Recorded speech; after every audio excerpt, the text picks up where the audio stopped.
small meeting spaces, but we think they're, you know, a coffee shop or something is going to want this traffic.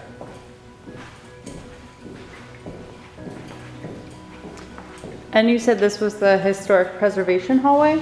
Yeah, all this will have to remain. This has to be preserved because in order to get historic tax credits, the extra of the building and then like areas like this have to be preserved. Right in your window, so we think that somebody's going to want this for a retail space. Hotel was down on this floor that way, and then obviously you've got this. When it was new, you get the view of the atrium here, and then you had two very large conference rooms here. Undecided if those will remain conference rooms or event rooms, or if it will end up being different space that could be available for business. But I mean, the building itself, believe it or not, is in great shape.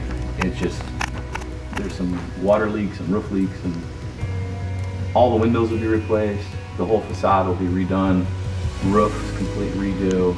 All new HVAC, windows, electric. Everything will be brought up to LED. Everything will be brought up to, you know, new efficiency standards.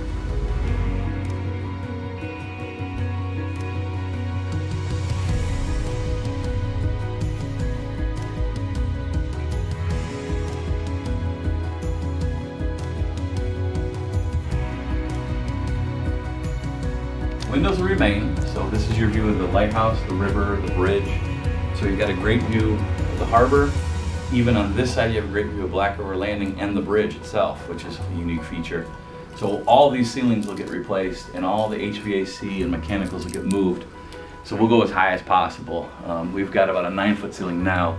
We're going to be as tall as possible for the event space, so that you've got a nice atmosphere in here.